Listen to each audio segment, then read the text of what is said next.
Hello everyone, Ember Power here, and welcome back to a new video. In this one I'm going to be reviewing the new reveals from Pokemon Card 151. So the set was officially revealed with the return of Kadabra to the TCG. So for those of you who don't know, Pokemon Card 151 is basically going to be like a generation style set that will focus on Gen 1.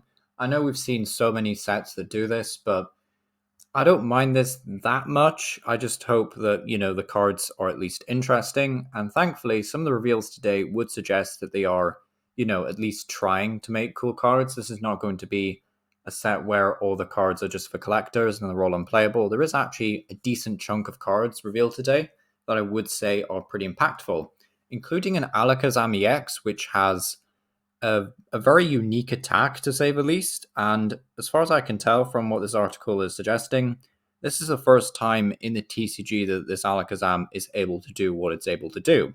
And we will get to that in a minute. So this set will release in Japan on June 16th. So quite a while yet. I'd imagine we probably won't see many more reveals for this set. I mean, we could see a bunch of new stuff next Friday, and then maybe they just want to reveal it sooner rather than later. But if I had to guess, I would say they're saving like the main reveals for May. And then, later on in May, about a month from now, we'll start to see more reveals for the set. But yeah, it's interesting that they revealed all this stuff so soon when it is releasing in June. It just seemed very like, what's up with that, considering that I think Raging Surf is like the next like Japanese set after Paldea Evolved, basically. So Raging Surf is going to release in May 17th, I believe.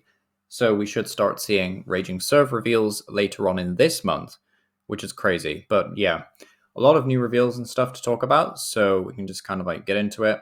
There's all this stuff about how Kadabra is basically returning to the TCG, and this meant that you couldn't have a regular rare Alakazam previously because Kadabra wasn't legal, so they couldn't use Abra basically without, because it would have been weird to include Abra and then Alakazam and force you to rare candy. So yeah, been a bit of a dispute about all that stuff. That's not really the purpose of this video. It's not my frontier. There's plenty of videos talking about this online. I'm just here to look at the new cards and whatnot. But we do have some interesting like details regarding the card numberings, i.e. it's going to be listed in like the correct order of the Pokédex as opposed to type and then Pokédex. So the set will contain 165 cards before secret rares. So if we know that 151 Pokemon will be featured, that's still a decent amount of additional Pokemon and trainers, which is, it's respectable. I do like the fact that they are including trainers in this. It's not just Pokemon, so very cool to see. But just getting into these initial reveals, the artwork is pretty similar. We've seen this all before.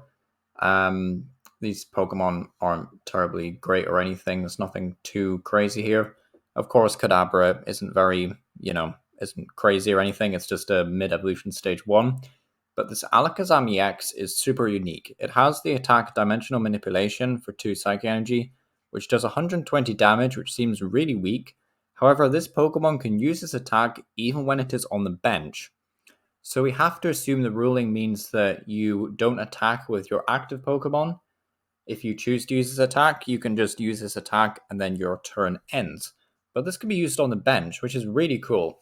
So what it means is if you have something like the Mimikyu in play from Paldea Evolved, if you put that in the active spot, the one that is immune to EX and V damage, that would be really good here because it synergizes well with Fog Crystal.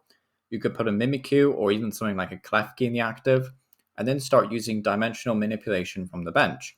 And because you have 310 HP, it is pretty unlikely that you are going to be, one-hit KO'd, so your opponent has to 2-hit KO you.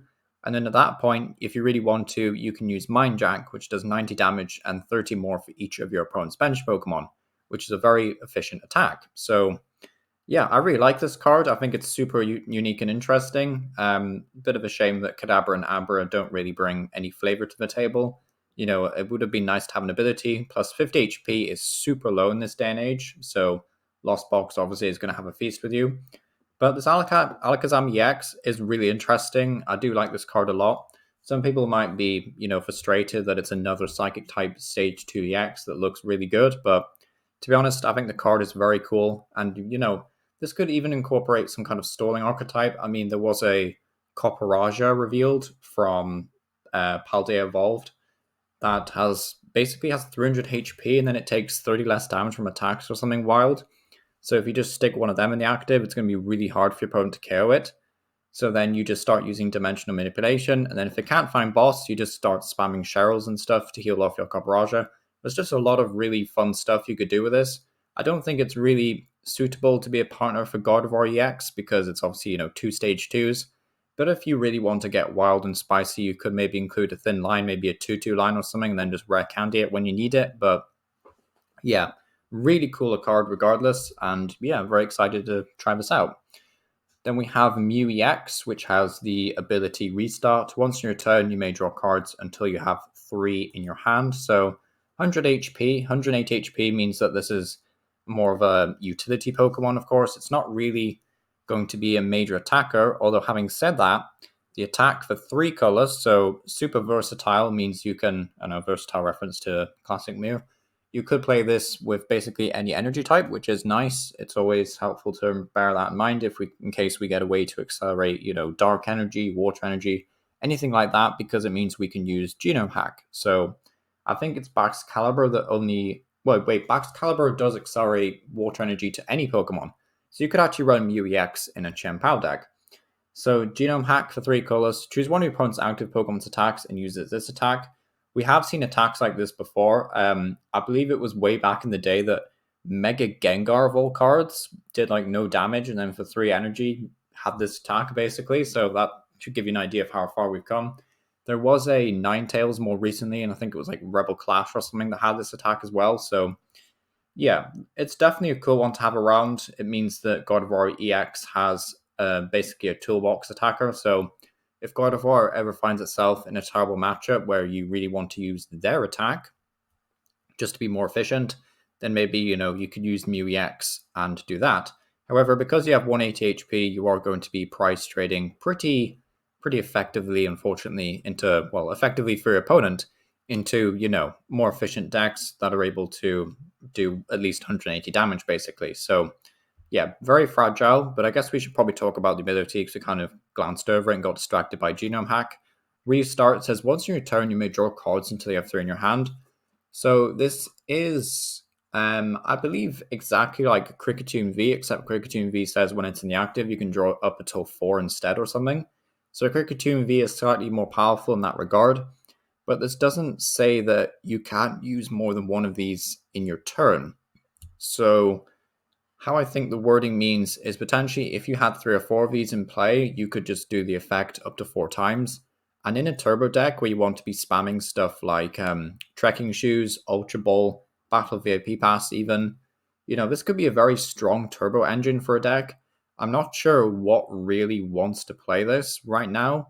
There could be, something revealed later on because we haven't actually seen everything for Snow Hazard and Claybust yet. That's getting revealed next Friday, so we don't have the full set list. There could be something that really wants to benefit from this, and of course something from this set because we don't have all the reveals for this set either. So it's a very cool card overall. I think this card is going to be worth a bomb, especially if they do a very cool secret rare for it. So very cool EXs overall, both psychic types I know, but yeah, very cool. Then we have Safety Goggles to take a look at, which says the basic Pokemon this card is attached to has no weakness. It's basically weakness policy, which is it's pretty cool, to be honest. I think Safety Goggles is a fun one to have around. It's not too broken because of, Tool Scrapper and then the Vacuum came from Lost Origin, so there is ways of removing Safety Goggles. But it is cool to see because, it just gives some decks a better chance if they're just held back by weakness in the format, which has been a problem before, like Charizard V-Star basically saw no play because Palkia was so good. Well, if something similar arises in the near future, then Safety Goggles can definitely help you out. So if there is, a busted Gardevoir counter, maybe Safety Goggles could help you out versus a Dark Core or Metal type deck. So yeah, I'm all for Safety Goggles. I think this is a pretty cool 2 card. Then we have Giovanni's Charisma, which says put an energy attached to your opponent's active Pokemon into their hand, so it's disruption. However, if you do, attach an energy card from your hand to your active Pokemon. And it actually doesn't specify basic energy in either one of these wordings, so we can assume we can remove special energy, which is really good. It also means that we can accelerate special energy, which is also really good. So I really like Giovanni's Charisma. I think it's a little bit more niche than some of the other Disruption supporters, especially in Expanded. But honestly, for a standard Disruption supporter and also being able to accelerate in energy, I think it's pretty decent, to be honest. It's going to be good in these like efficient decks like Arceus, maybe that they don't necessarily need the extra energy attachments, or like maybe you do if you want to combo with double turbo and stuff like that, but you can afford to play a more relaxed supporter in the form of Giovanni's Charisma, while also doing a bit of disruption and slowing down your opponent. So yeah, Giovanni's Charisma I think is a really cool card. And then there's just a bit of extra text here about how the artwork seems to be inspired by the previous versions from Gen 1. And basically, that's all there is to it. I believe there was something mentioning about when this could release. So yeah, we may receive Pokemon Card 151 as our special holiday set this year, but at this point we can only guess. I really hope this ends up being like Champion's Path, where it comes out in August, September. I really, really don't want to have to wait until, next January before we see this set. I think that would be so lame. I really don't want to have to wait that long.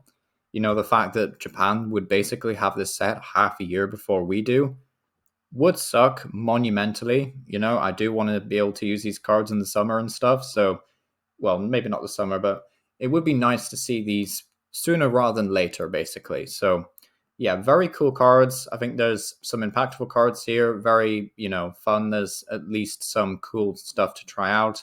And this isn't even the whole set. We will see a Blastoise, we will see a Raichu, we will see a Charizard, we will see a Venusaur, we will see everything from Gen 1. So, very cool. Definitely confirms, the belief that they're going to at least try with this set. There's going to be some interesting cards. So, yeah, this has been Ember Power. Let me know what you think down below. And